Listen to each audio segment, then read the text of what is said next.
Welcome into our latest episode of Sports Den. It's where the best and brightest, the biggest stars, the best plays, all the big games live for the Blaine Bengals, the Centennial Cougars, and the Spring Lake Park Panthers. Welcome in, everybody, to our studio in Blaine. I'm Matt Dean, and we'll be walking you through, once again, a very stuffed show here on Sports Den. We'll be catching you up on all the Week 5 high school football action on Friday. We've got lots of soccer coming up on this show. You saw some highlights from a Cat Clash matchup last week. We had 4 more of them between the boys and girls teams coming your way. So we'll go through those highlights in this episode of the show, wrap it up with some tennis, talk about what's coming up as we're into the playoff push. With only 3 weeks left in high school football, and we're entering the final week of the regular season as well, too, in soccer. So we'll start it out under the lights on Friday night. Spring Lake Park with a big test as they hosted the 6th-ranked Andover Huskies in a Class 5A matchup. The Panthers 2-2. We pick up action early in the second. Junior Lamari Brown falls forward 4 yards for his 7th touchdown of the season. A little silly as the Panthers took a 7-0 lead after the extra point, celebrating with the O-lineman that made the big hole. Andover would respond less than 5 minutes later. Wyatt Myers breaks a couple of Panther ankle tackles, push up front, but got to wrap him up. And a 7-yard score for Myers ties this game up at 7 apiece. The third quarters where offenses shine. Senior QB Hudson Maynard, clean pocket, wide open receiver, throws a dart, 35-yard strike to the wide open Brady Jensen. It's touchdown Huskies. They take a 14-7 lead. This is a super talented wide receiver group. You see Jensen celebrating there with the Gopher commit Cameron Bagali, a couple of 12th graders. Andover showed they could get it done on the ground as well. Contact at the line, but senior Will Grant pushes through it, a hard-fought run of 16 yards to set up first down and goal from the 2. And then Wyatt Myers would finish the drive. His second score of the game. Huskies take their first lead. It is 14-7 with 3:36 left to play in the third at this point. Minute left still to play in the third, and Huskies with that lead. The Panthers with 4 split out wide. QB Nolan Roush under pressure. The junior D-end Eddie Miles with the strip sack. His teammate Tremaine Davis, the big man, with a 27-yard big boy touchdown. Not quite a thick 6, but a 27-yard fumble recovery for the score that made it 28-7 Andover at the end of 3.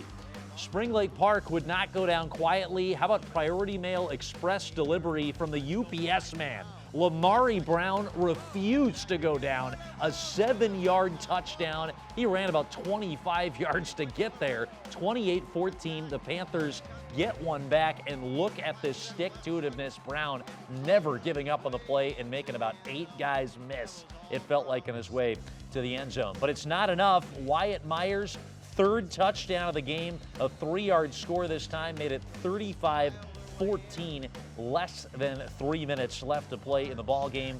Andover would roll to the win. They improved to 4-1 as Spring Lake Park falls to 2-3 in the regular season.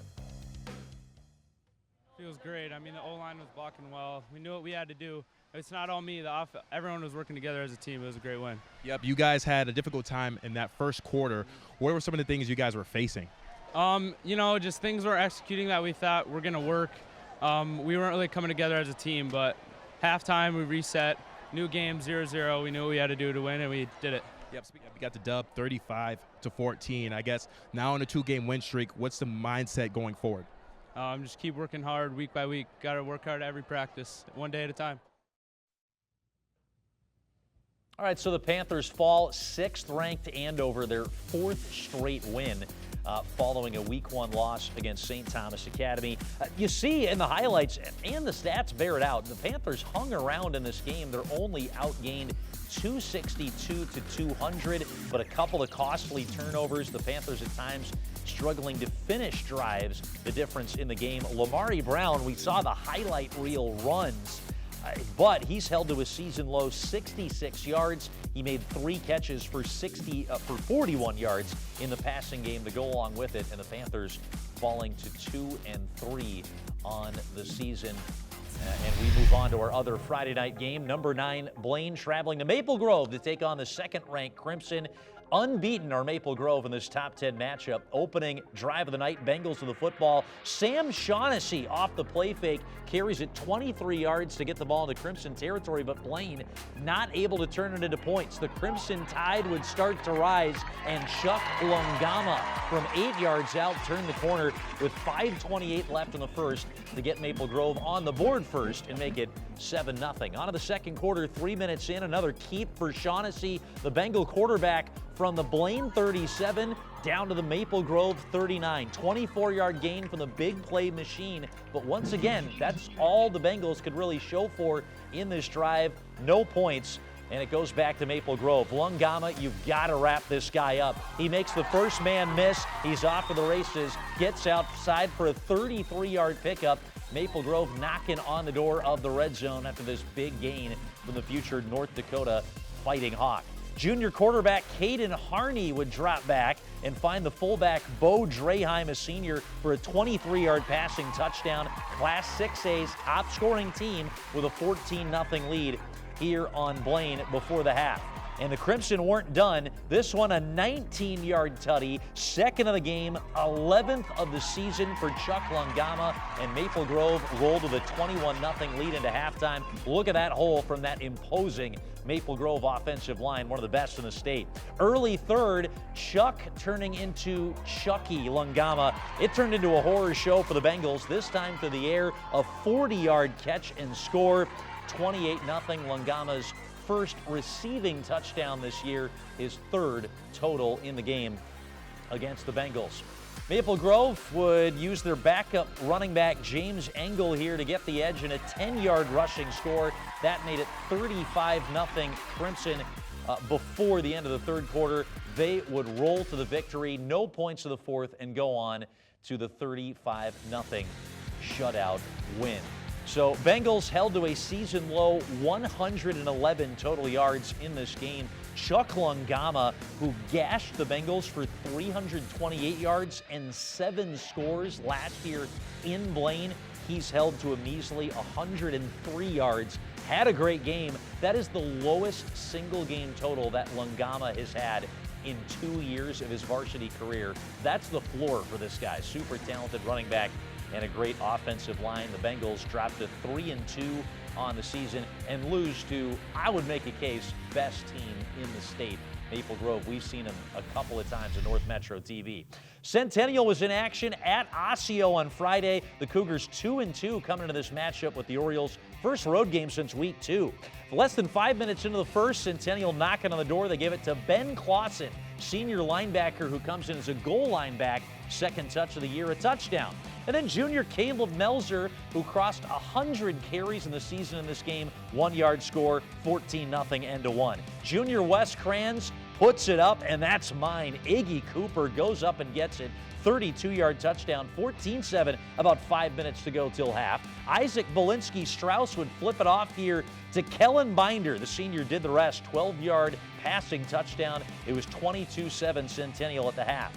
On to the second now. Kranz under pressure, gets Iggy with it. Beautiful ball to the corner, a 26-yarder. Iggy Cooper's second, 22-14, headed to the fourth. Centennial, their great running contest can squeeze the life out of you. They would score twice in the fourth quarter and make it 36-14 to roll to the win. Caleb Melzer had one of those 2 fourth-quarter touchdowns. He finished with 2 in the game. Leroy Horde type of performance from Melzer. If you need 1 yard, I'll get you 3. If you need 5, I'll get you 3. Caleb Melzer doing that consistently throughout his junior season with Centennial. As we said, over 100 carries on the season now. And that guy that just consistently gets you those tough yards. Season high 242 rushing for the Cougar backfield in terms of rushing yardage in the game. And it's back-to-back wins for Centennial since a 1-2 start to the season. Taking a look at the standings, first on the left side in Class 6A in the Metro North. Maple Grove are one of 3 remaining teams in the state still unbeaten in Class 6A. Blaine at 3-2 are right behind the Crimson in the mix, with those teams all bunched up with identical 3-2 records. Blaine have 2 more key section games. We'll take a look at that a bit later If they can win those next two, they're probably locking up a top 4 seed, meaning a section home game, and really a shot at a 2 seed if Blaine can keep marching their way up the pecking order. Centennial at 3-2 against the section, and you saw Spring Lake Park only in a 5-team section. They've got some big ones coming up in section play. Schedules looking ahead. Blaine take on 2-3 Champlin Park on Friday. The Rebels are coming off a 14-7 loss to STMA. Rebels beat Blaine 44-33 last year, so Blaine looking for some revenge in their next game coming up on Friday night. Centennial have back-to-back wins since losing to Blaine and Maple Grove in consecutive weeks. They can shake up Section 5 with a win against 3-2 Anoka this week. Spring Lake Park heading into the battle for the block are taking on 1-4 Irondale. The Knights snapped Spring Lake Park's 8-game winning streak against their rivals with a 36-27 win last year in SLP. So the Panthers looking for some revenge in that big rivalry matchup. So, again, that is 5 weeks in the books for high school football, believe it or not. We've got only 3 left to go in the regular season. We'll take a look at what's coming up on some of our upcoming broadcasts on North Metro TV. We're going to move to the soccer pitch. We're into the final week of the regular season. We've got a Spring Lake Park girls soccer team who are going into last week, were undefeated on the season. We'll check in with that team in all of our area schools as we had 4 Cat Clash matchups on North Metro TV. Starting on Tuesday night, Centennial boys hosting Blaine. Both teams riding season-best runs of form, 3 games or more unbeaten. After a scoreless first half, Sam Spornak opens up the scoring. A Moldovan turned Minnesotan, you betcha. 4th straight game of the goal, 46th minute. It's 1-0 Blaine. Spornak's team leading 7th of the year. Blaine would add to that lead. Nano Genta off a free kick. Free header for Jonathan Yanni. 2 goals in less than 7 minutes. Yanni forgot his jersey coming to the game, wearing number 3, running into the corner flag. 2-0 Blaine. I didn't make that up. He lost his shirt. They say you're most valuable just after you've scored. That's when you're most vulnerable. That was true for Blaine. Centennial, 7 seconds after the goal, passes it into a wide open net.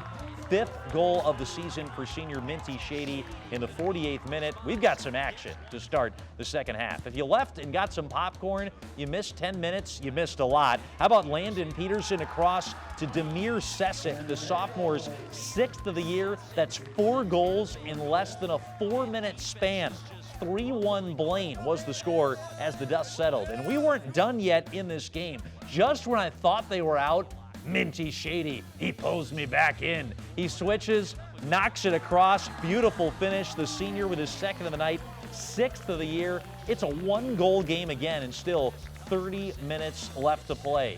It was a good night if you were a member of the Sesic family. Older brother Samir scores in a header with 7:46 left. Another free kick goal, very similar to the Jonathan Yanni one. 2-goal cushion. Bengals win it 4-2, their 7th match in a row unbeaten for the boys. We have the girls going head-to-head in the nightcap. Centennial and Blaine matching up in a rematch of a section final from a couple of years ago. Tegan Lipke with a great through pass ahead to Addie Wittenberg. Great move inside. Curling left-footed shot saved by the sophomore Brecca Snyder. Freshman Nesia Engelman with some nice hold-up play, lays it off for Sonny Luciano, and it forces a save out of Mia Such. In the 11th minute, UMD commit Nora Helvig made the goalie uncomfortable. Snyder able to knock it wide and force the corner kick, but not a bad idea for Nora Helvig to go for it from distance. There was a corner kick late in the half for Blaine, one of their better chances in this first stanza. Centennial having some trouble clearing it, and the second ball just fizzed wide by the Bengals. With 5:37 left to play, we jumped ahead a little bit later, and Centennial weren't done. Nia Jarambak, let me just scoot right past you. Splits 2 defenders and gets a shot off, but Schneider there to clean up the mess once again, and we went into the halftime break tied up at 0-0. Not yet 7 minutes played into the second. How about Alexis Larson feeding Mia Jarambek? Great 1-2 interplay by a couple of members of that dangerous Cougar front 3. But again, a save there from the Blaine keeper. Vanessa Peterson, hey, you dropped your pocket. Addie Wittenberg falls for the oldest trick in the book. It's spilled aside and a save by Such, but how about the nutmeg, dribbling it between the legs there for VP and getting the shot off. Addie Stadden also had some great individual moments in the match for Blaine, trying to put her stamp on the game, and one of a couple of great looks she had on net forces a save out of Mia Such. We stay tied going into the late waning moments of this one. 13 minutes to play. Helvig with a swashbuckling run for Centennial forces a save out of Snyder, but deflected to junior Caitlin Frank, who chips it in to find some twine. That's her first varsity goal in the 69th minute, breaks our deadlock in a rivalry matchup with Blaine, and the Cougars would hang on for the win over the Bengals. It was really exciting, first varsity goal, lots of emotions, and just proving all my hard work to get here, I guess, yeah. Can you take us through that moment? What was going through your head right before that ball went in the back? Well, Nora tried to shoot it, and it was rebounded, so I just went for it, and then slowly bounced in. It was a great, feeling, I guess. And now the Cougars, your whole team sat scoreless at halftime. What was Coach telling you, ladies, that you needed to do when you headed back on the pitch? Work together, work hard, play our game, play calm, and take our shots. Yeah, well, goals are obviously great to score, but I like assisting my teammates more because that, seeing them happy, makes me happy, and yeah. And when you think about what this team means to you, now being a senior captain, what does the trajectory of what this team is looking like this year? Yeah, so it took us a second to work together and get our game together because we had new kids in key spots. We lost a lot of seniors. So I think we're working really well together now, and I think we can really have a shot at state. Yeah.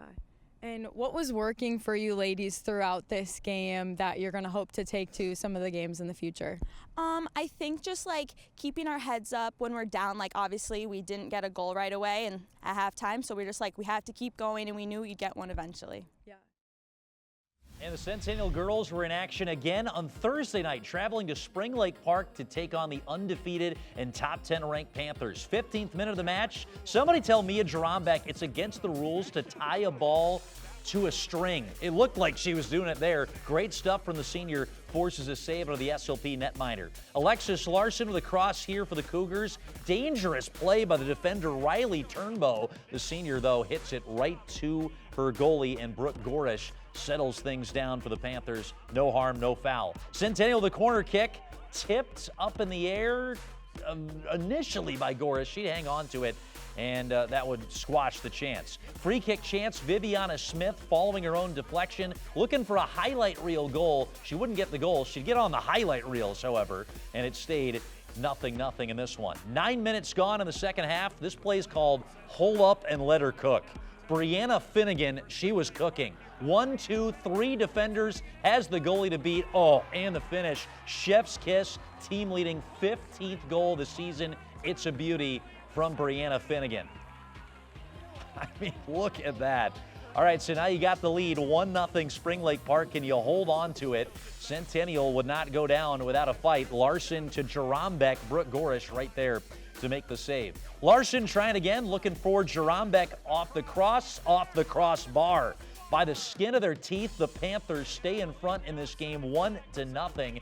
And after that close call, they'd be looking to add a second goal and some breathing room. Junior Layla Tadashek, she'd find the woodwork on the other end, this time for SLP. And the Spring Lake Park Panthers go on to 10-0-3 to stay unbeaten on the year. You had a sea of Cougars around you. How did you zig and zag your way through to score? I think definitely with the momentum of my team behind me and having the confidence to get up there. Yeah. And my speed definitely helps me around that area. So it isn't intimidating. When you think about it, there was not just one defender. There wasn't even two. There was at least 4 defenders around you. How do you break over that mental barrier? I think just not paying attention about it and not worrying about the defenders and kind of just playing my game. Yeah. What you do, you have the vision, you go to goal. But I also want to talk about just the Centennial back line and the defense that they played against you today. How difficult was it to play against the Cougars?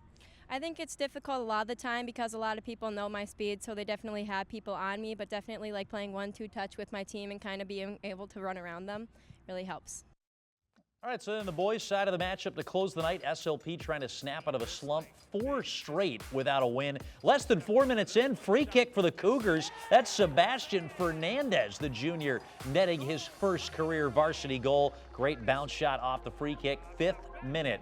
Game opening tally. Less than 5 minutes later, junior Frank Ray cuts inside. Center back Ryan Kozlowski breaks it up with some hard-nosed defending, firm but fair.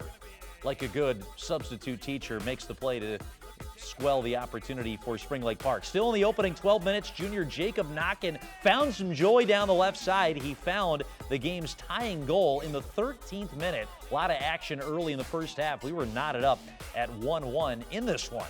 Not yet halfway gone, still in the first. Nice switch to Henry Redberg, and it's Keegan Janicek this time who slides in for another stop. Left back gets beat, but the center back's playing really well for Centennial to keep it at 1-1. 21 left to play in the first. Fernandez looking for his second with the shot. It opened up a chance for Garcia, heads it on, but again, a great block. Take a look here. Leo Mostek allowed his keeper, Kai Herrera McConnell, to recover and make the save. Minnie Shady did it all with a 2-goal game on Tuesday for the Cougars. Switches here to winger Logan Garcia. How about a one-time perfectly placed shot up near the corner?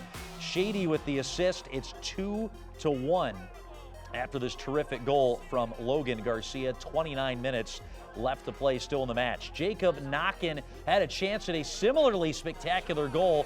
Can't settle it down off the half volley. That's so hard to control. Had a chance as the goalie was still switching across, but skies it. Shady with a shot here, a slight bobble by the keeper. Beckett Babish couldn't take advantage of the second time opportunity there for Centennial. It stays a 1-goal game, 18 to play. How about a match-saving save from Gilbert Jolly, who comes up with less than 6 minutes to go to deny Jacob Knockin and hold the win for Centennial. Got a free kick, and I just remember I saw the keeper a little bit to the left, and I decided to put it in the bottom corner, and I think I wanted to set the tone off right away. You know, it's a competitive game. We know a lot of teammates and old club teammates on this team or on the other team, so it was nice to set that tone so we could get our team rolling with momentum. Yeah, your touch, your dribble, phenomenal and throughout the season. Can you talk about how hard it is to keep that touch next to your foot and work around some of these Panthers tonight? Well, you know, I've had a lot of practice with the ball, and I think I've always loved to keep it close to me and kind of just like create my own space with the ball and then look for those teammates open and making those creative runs. So I think it is difficult. I mean, there's a lot of quality players on the field, but I think overall we were able to take advantage of that midfield and dominate, and I think I found myself with a lot of space, which was able to create many opportunities with these two guys.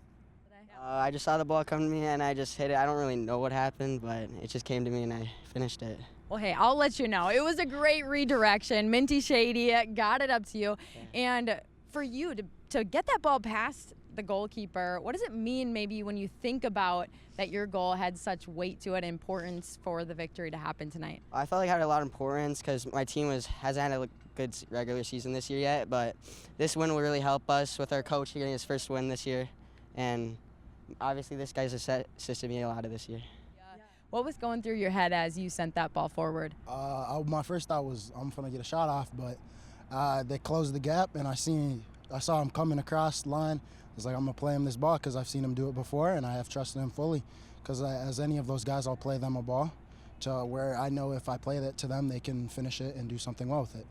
And that's the most important thing, is to have trust in my guys, which is a really good thing that I have. Mm-hmm. Yeah, your speed out there on the field is undeniable. What is going through your head to get in position to continue to use that engine that you have throughout all of these minutes?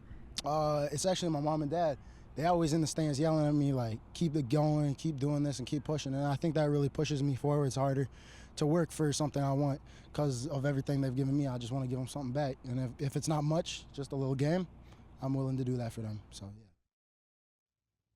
yeah. All right, so Centennial closes out the night. The boys do with a big win. We're going to move back to the girls' side of soccer here for a moment as we take a look at the Northwest Suburban Conference standings and where our area schools stand. Spring Lake Park checking in at the rankings at number 6 in the state in Class 3A this week. Them and Maple Grove both unbeaten atop the conference standings right now after they tied in the head-to-head matchup 1-1 back on September the 3rd in Spring Lake Park. Down in third place are the Centennial Cougars. Losses to Maple Grove and Spring Lake Park this year. Also a draw against Elk River, the only other blemish on their record. Blaine down in 9th. They're 3-7 in conference play this year after they claimed the conference title with an undefeated NWSC regular season a year ago. Schedules for our area teams coming up. Blaine snapped the 4-game losing streak on Saturday, picking up the draw against Champlin Park. They're a likely 4 seed in the Section 7 that the Bengals share with Centennial. They're likely behind the Cougars, Duluth East, and Andover. They've got a chance, though, to move up with their Saturday finale at Forest Lake. They'll also have a tough Minnetonka team coming up on Thursday. Centennial 6 matches unbeaten. They were until Saturday when we saw they lost to Spring Lake Park. That was after a 1-3 start to the season. They're unbeaten still in 6 of their last 7. They've got a huge one underway later tonight as they're in Andover in a rematch of last year's section final. Andover and Centennial facing off tonight in what will likely decide the 1 seed in that section. Spring Lake Park, they're at 5-3-5.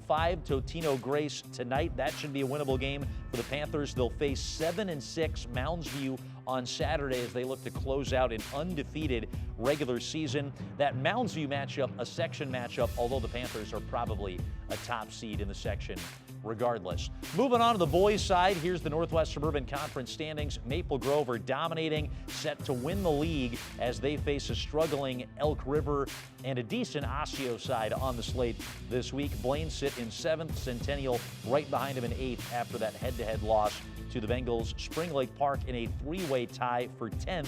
They have just 1 point in their last 5 Northwest Suburban Conference matches.